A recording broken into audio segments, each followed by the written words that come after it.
Good morning. We want to go ahead and welcome you to the Substance Abuse Block Grant Prevention Set-Aside Orientation. So I'm Julie Hibben with the Iowa Department of Public Health. Also joining me this morning is Katie B. and Michelle Talata, who is our Block Grant Coordinator. And so we will all be presenting and sharing information with you today. A couple of reminders before we get started. This meeting will be recorded. We will be making sure that you all have the link once our IPN webpage is established. So know that we're working quickly on that behind the scenes. We also ask that you mute your microphone. They should have been muted when you joined the meeting this morning, but please make sure that you don't mute accidentally during our time together. We also ask that you turn off your webcams. If you webcams are not enabled for this webinar, but sometimes you may have a system where your webcam will pop up. Please make sure you disable those so we don't have any additional distractions.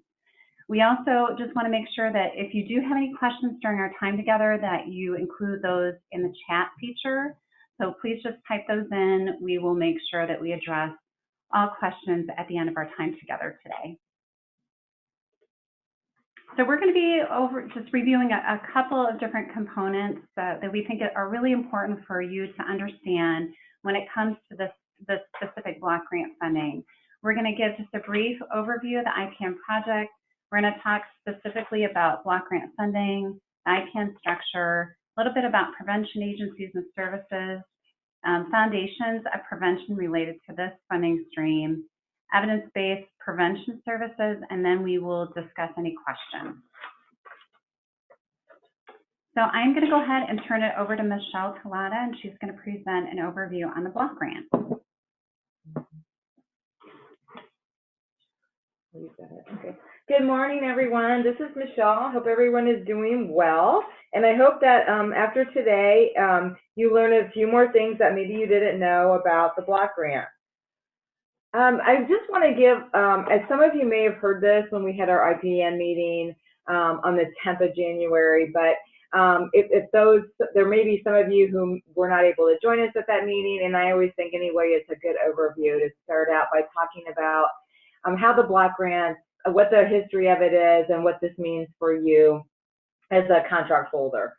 So the block grants, as many of you may know, are mandated by Congress to provide funding to states and technical assistance. And this the block grant requirements really were started in the early 1990s, and they have not been really updated since. It's a whole huge process to update these requirements, and they don't really open them up because once you open up code and law, you know, as you know, things could really drastically change, and sometimes not for the better. So the block grants, you know, are distributed by a formula that was based in the 1990s for each of the 50 states and the District of Columbia, Puerto Rico, the U.S. Virgin Islands, 6 Pacific jurisdictions, and then the Red Lake Band of the Chippewa Indians also are recipients of the block grant funding. That formula was, as I said, it was set in the 1990s based on state expenditures at that time. So the purpose of the block grant is really for several purposes. Purposes of planning, implementing, and evaluating activities that focus around 3 goals, which are preventing substance use disorders, which falls under what we're doing here, treating substance use disorders, and promoting public health, which also falls under what we're doing here. Block grants are really allocated to states. They are non-competitive funds, meaning we still have to apply for the funds on a yearly basis, but we're not, it's not a competitive nature against another state. It could be, sometimes I think of it as a competitive nature against ourselves, because we still have to, we have 3 required reports that we have to do every year. We have to document all kinds of financial expenditures, data, both on the prevention and the treatment side. We have lots of regulatory questions that we have to attest to that we are meeting and that we are following and that we're giving examples. Every other year is a very large report where it's just a lot of narrative writing on, for example, on the substance use prevention side, it's tell me about your contractors. What services are they doing? What strategies are they using? What kinds of data are they pulling? What does the data look like? What's the cost of those services look like? There's just an enormous amount of data and financials that go into those reports. This is a year that large report is due. So you may, as contractors, even have requests from Julie and Katie about different kinds of things that you're doing. SAMHSA uses a formula as we described.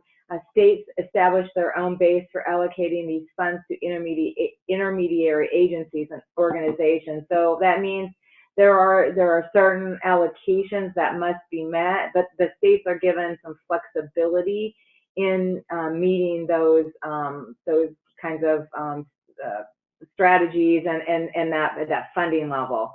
Allocations have to be consistent with SAMHSA's statutory requirements and priority populations. So that means that when we have our certain allocations, we have to meet the very minimum that SAMHSA says we have to meet.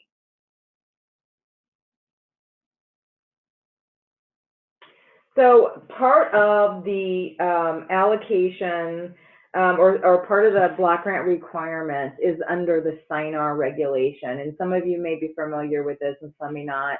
The SINAR regulation, SINAR does not stand for anything. It's actually named after Michael Sinar, who was a congressman who in the early 1990s introduced legislation for compliance for tobacco for underage youth.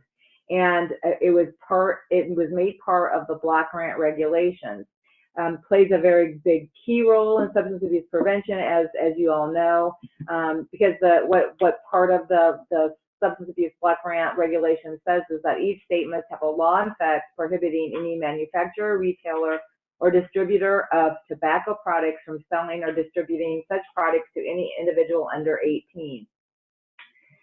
In our state, if we do not, and in any state, if you do not meet the SINAR regulations as far as meeting with meeting the regulatory requirements, meeting the retail violator rate, which we say is the RVR rate, so you may know that, has to be under 20% of those compliance checks. So we are very well under that and have been consistently for years. We run around anywhere from 8 to 10%. We actually made a lot of progress this year and went from like 10% last year to 8% this year, which is really, really great. And we have a great partnership with our partners, because we couldn't do this by ourselves. This really requires a lot of effort from the Alcoholic Beverages Division, who does the underage compliance checks, with the Division of Tobacco here at the Department of Public Health, with Iowa State University, who does our SINAR data analysis for us as part of our reporting.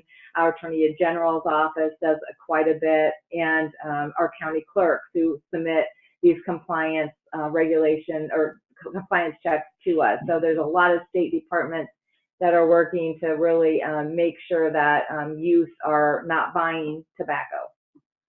If we can't, you can flip that, Julie. Okay. If we can't meet those requirements, then we can get penalized 40% of our federal block grant, which is about a little over $5 million that we could be penalized if we don't meet all of the requirements. So it's really significant that we meet those. The Alcoholic Beverages Division, they do their annual random unannounced inspections of tobacco outlets. We talked about the retailer violator rate. We work with all those partners that I just mentioned. We do an annual report to SAMHSA that is due every December that outlines everything that we do with all of our work and all of our data on the SINAR. And at the end of the slides, I'll show you where that's posted at. So please feel free to look at that information. It also lists like the CDC goals for the Division of Tobacco. So there's a lot of information in there.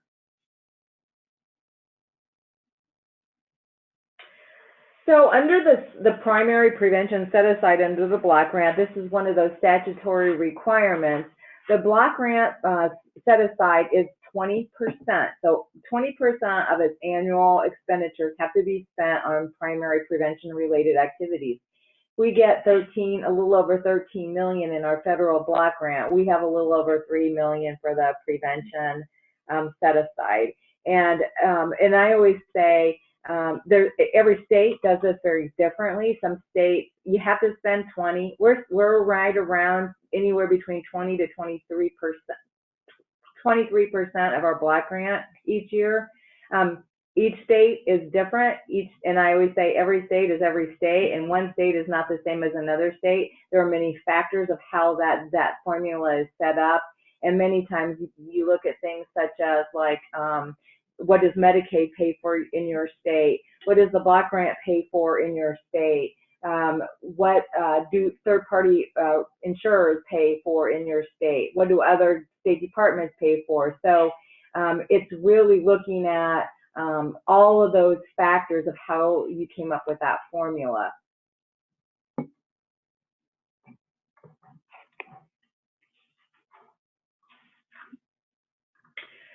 So under the substance abuse block grant, there's a primary prevention definition, and it's directed at individuals who have not been determined to be required for wait a minute, let me start over. Primary prevention programs are those directed at individuals who have not been determined to have a requirement for treatment for substance abuse. So I think I wrote that wrong, stumbled me up there. Apologize for that, I'll fix it. These programs really look at educating and counseling individuals on abuse, providing for activities to reduce the abuse, cannot use primary prevention set-aside funds for early intervention services, and that's really significant and important here in our contract. That's a SAMHSA block grant requirement. We have to give priority to programs for populations that are at risk for developing a pattern of abuse. So we have to ensure substance abuse block granted funded providers who are given priority develop community-based strategies for substance use prevention, including strategies to discourage the use of alcoholic beverages and tobacco products by individuals to whom it is unlawful to. So that's what we talked about here just a few minutes ago. The other thing, okay, so we're going on to unallowable expenditures. So unallowable expenditures, this is for all of the block grant, and then we do also have an addition of some primary prevention unallowable expenditures that will be on the next slide that we'll talk about. But for all people who are agencies who receive the block grant funding, you cannot purchase land or construct, improve a building. You can't buy major medical equipment. You can't provide individuals with hypodermic needles or syringes. You can't pay any executive in the excess of a level 2 of the federal senior executive salary limit, which is around 180-some thousand this year, and that changes on a year-to-year basis. So you can Google executive level 2 pay scales every year and see what that is, but that does change and that does go up generally. Services that support mental health promotion and mental health disorder prevention strategies is unallowable because, again, this is the substance abuse block grant, which focuses on substance abuse prevention and treatment. Services that require that support screening, brief intervention. I think I missed and I went to the next slide because that got off. Sorry, we're just having a little difficulty seeing the screen on this end. Services that support screening, brief intervention, and referral to treatment. You guys know that as SBIRT, including promotion of SBIRT and screening. The substance abuse block grant regulation defines problem identification and referral as a strategy that's aimed at the identification of those who have experimented with tobacco, alcohol, or illicit drugs, and in order to assess if their behavior can be reversed through education. So under the block grant, the block grant regulation specifically notes that problem identification and referral does not include any activity designed to determine if a person is in need of treatment. So in this way, it is different with SBIR according to SAMHSA, because SBIR is intended to assess the severity of substance use and identify the appropriate level of treatment. That is why SBIR is not allowed under the substance abuse prevention set aside. Okay, so going back to unallowable expenses, meal costs that are not unrelated to program participant involvement in evidence-based program implementation, purchase of gift cards, services, the contractor shall not charge participants a fee for prevention services, and then there's a note on here that says contractors may request an exception from the department. If you have any kind of exception thing that you're thinking about, you know, submit those through the IPN and those will be looked at and addressed. Okay, let me see if there's, okay, so we're going to talk a little bit about additional requirements. And sometimes I always like to say that sometimes people really think of these additional requirements as something that's really just subject to the treatment providers, but really it is inclusive of anyone who receives the block grant dollars. So those additional requirements mean coordination of treatment services. When SAMHSA comes out and does site visits, they will talk to prevention providers about this. How do you coordinate your treatment? How do you coordinate your services? So coordination of treatment services, coordination of prevention services.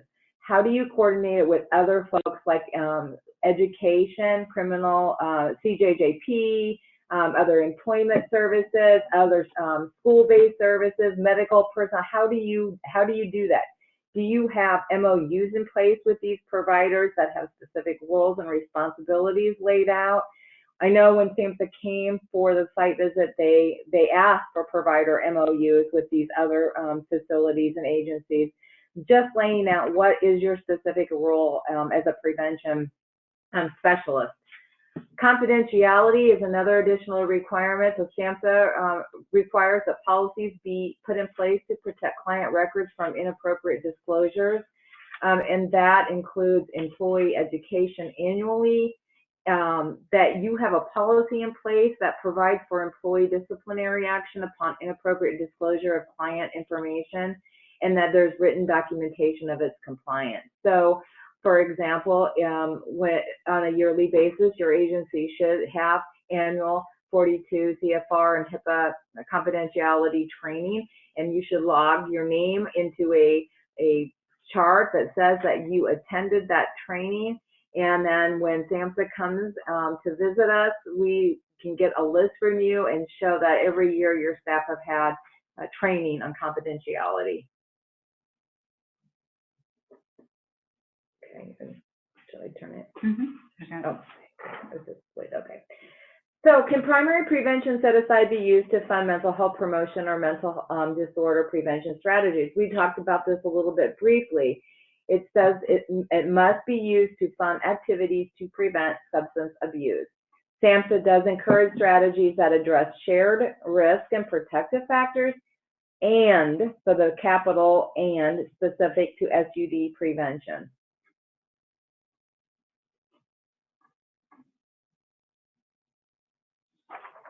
Some examples of mental health promotion I wanted to include school-based substance abuse prevention education programs that provide positive self-esteem and work to decrease bullying, which are risk factors for both SUD and mental health.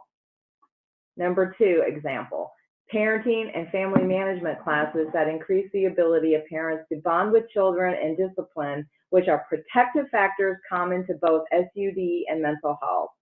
Both of these examples are straight out of the block grant regulations. So these are some things that SAMHSA has looked at.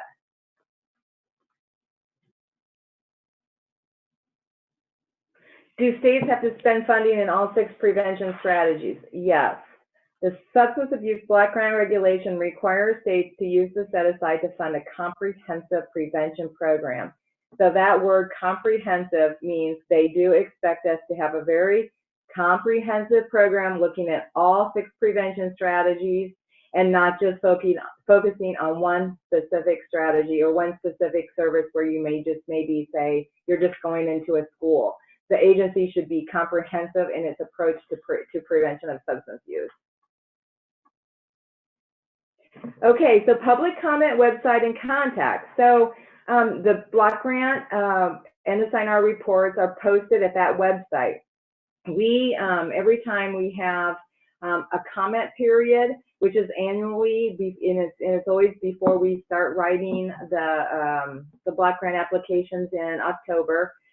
We post this notice in our matter of substance newsletter. We announce it at various different kinds of stakeholder meetings. We want to get your comments. We want to get your feedback.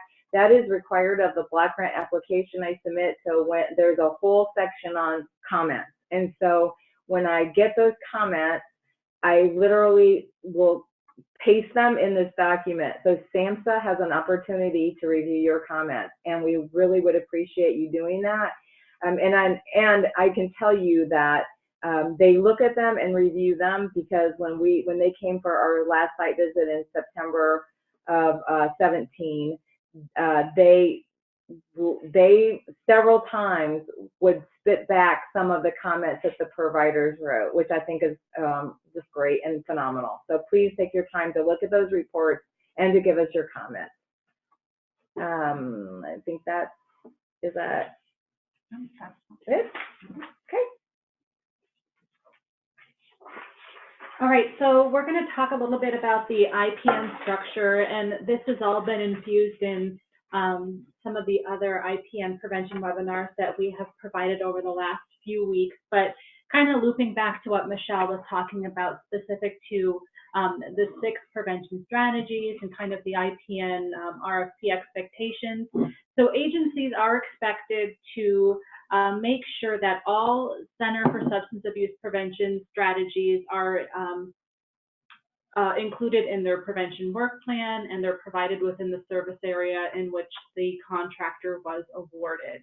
In addition to the Center for Substance Abuse Prevention strategies, agencies are also expected to make sure that their work plans and the services that they're providing under this funding stream adequately address the Institute of Medicine categories of universal, selective, and indicated populations. We also include the Strategic Prevention Framework as the model to help guide prevention services here in the state. Again, that's that 5-step planning process with the 2 guiding principles of cultural competency and sustainability. We recently had the Strategic Prevention Framework webinar, which was recorded and will be utilized as a resource moving forward. But furthermore, the department will be providing additional guidance and instruction on how the Strategic Prevention Framework will be utilized through the IPN project. So kind of bear with us and know that additional information will be coming on how that will look here within the IPN. Going back to the data collection too, Michelle touched on this as well. So it's very important that we maintain data integrity and we have a strong data collection system in place to capture the prevention services that are taking place throughout the state. For prevention, that data collection system comes in 2 different forms, and that's the Qualtrics system, which is that pre and post survey tool so that agencies can enter that data to see the evidence-based programs that are being implemented throughout the state, and then at the end of the completion of those programs, if there was positive behavior change. And then in addition to Qualtrics, we have the iSmart system. So iSmart is our data tracking tool for direct service throughout the state. So we will be having a iSmart webinar coming up here next week.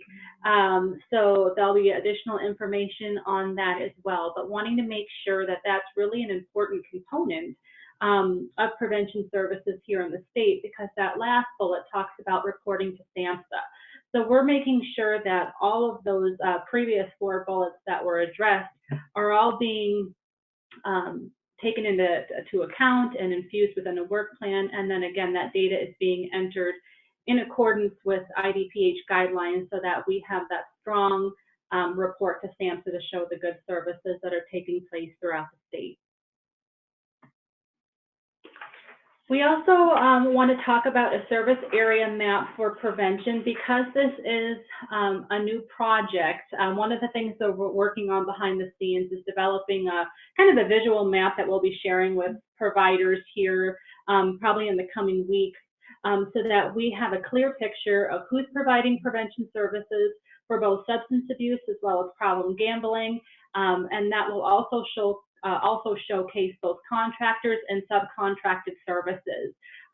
So with the IPN, we have the overall map that shows the contract holders, but we do think it would be very beneficial for not only ourselves, but you as contract holders and subcontracted agencies as well, to have that visual representation of who is providing these services throughout the state. And again, going into that awarded prevention agencies, we want to make sure that there's clear communication on who's providing these services so that we know if there was any of those changes with this new funding stream. And again, that you guys are all equipped to have that conversation as well. This IPN project does have a heavy focus on environmental and education strategies, and those are 2 of the 6 Center for Substance Abuse Prevention strategies. So even though environmental and education strategies are having a primary focus, it is the expectation that agencies make sure that they are utilizing each of the 6 CSAP strategies in their prevention work plan. Those prevention work plans are due on February 15th to the department, and Julie and I will be reviewing those promptly once those are submitted to make sure that those work plans are in alignment with the IPN for that first 6 months duration. So just wanted to kind of bring that to the attention of individuals that are participating on the webinar today. And then it is very important that services take place within each county in the awarded service areas.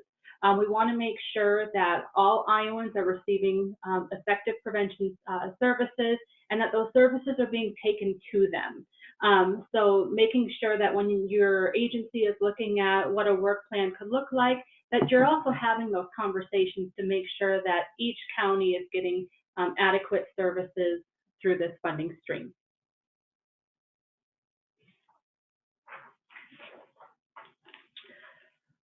We also want to make sure that prevention services through the IPN project are taking place throughout the contract period, so they're year-round and not predominantly just during the school year. So that's really one of the benefits of looking at environmental strategies as well, because those take place throughout the course of the 12-month cycle and are not contingent based on the school calendar. We definitely understand that those are very school-based services. Education strategies are highly effective prevention services and do not want to diminish that, but we also want to make sure that those services are taking place throughout the course of the 12-month period. In addition, looking at services that are taking place across the lifespan and looking at that available data to show where the needs may lay within your service area, and making sure that the work plan reflects services that can, again, take place across the lifespan. And then lastly, wanting to talk about prevention services that are grounded in research. We recently had the evidence-based practice policy and procedure webinar, where we went through what constitutes an evidence-based practice and whether that be on a national registry, whether that be a peer-reviewed journal, or be have additional documentation to show effectiveness of the program. We want to make sure that the services that are being provided to Iowans under the IPN project do have that research and science and documentation to support the effectiveness to make sure that we have the best possible outcome. So some of these items have been discussed briefly already by Michelle, but just as a reminder, truly the block grant is the foundation of Iowa's prevention system. We are fortunate that we have a block grant. We want to do everything that we possibly can to make sure that we're providing the best services possible and that we're meeting those SAMHSA expectations and requirements. The block grant, as Michelle stated, is to fund at least 20% of the total amount towards prevention, which we do in Iowa. And we do want everyone to remember, because I know agencies are set up differently, but the focus of this set aside is really for prevention services that are community-based. It's not to provide any services to those who are in treatment or who need treatment. So things like cessation services or providing stress relief services to those in treatment, those are not services that we would fund through this grant. I know also it can feel a little confusing because we do have some state funds that are also incorporated into IPN. We're going to be giving you more guidance on what that's going to look like for maybe the priority of suicide prevention or gambling prevention, because gambling prevention in the past has been run a little bit differently as far as where prevention services start and stop and where early intervention or treatment services start and stop. So we are going to be giving you more details about that as we move ahead. The block grant does not fund mental health promotion. As Michelle mentioned, we are focusing on those shared risk and protective factors. I will also mention that we really want to fund programs that have evaluations related to substance abuse prevention. So if you do have a program that is focused on those shared risk and protective factors, we want to make sure it's evidence-based, but it also has results related to substance abuse. And then just a couple of reminders, we do want to focus in, as Katie mentioned, on that evidence-based prevention. We want to fund services that we know work, that are based on research and evaluation, those different components that Katie just talked about, that we talked about also in our recent webinar. We also want to focus in on evidence-based programs that are listed on national registries, and the three that we've focused on through this specific funding stream are the Blueprints website, the Red Book resource, and then SAMHSA's Evidence-Based Program Resource Center. So there are other registries out there, certainly, but at least for this project at this point in time, we're focusing on those three identified resources. We also want services in this funding stream to be focused on the strategic prevention framework. It is the best way to identify the services that need to happen when you have limited time, limited resources, limited staffing. And yes, we need to be comprehensive, as Michelle mentioned, but we cannot do all things for all people. So where do we really focus in our prevention services? And the SPIF is a great way to do that. So some of the highlighted areas that we're going to be honing in on with SPIF are really looking at data, really trying to understand in our service area where the true needs are, and selecting evidence-based programs, policies, practices, programs that work. It's very important. We need to report to SAMHSA that we are funding services that are effective, that we want to be providing services across the lifespan. One thing that SAMHSA told us about during our last site visit in 2017 is that we're not serving enough adults, that this grant really focuses in on youth, which I understand why a lot of prevention efforts do, but we really want to be thinking about providing services to the whole lifespan, and what can that look like in your service area. And then doing some coordination, not only locally, like those stakeholders that Michelle mentioned you should be connecting with, that's very important, that coordination of services, but that we're also doing that at the state level. And we've talked about in some of our previous webinars how we do that through our state epidemiological work group and our advisory council, and some of the connections we have with other state organizations through SINAR, just as a few examples. So that was the overview of the block grant. So that concludes this portion of our substance abuse prevention block grant training. So at this time, we will address any questions in the chat feature.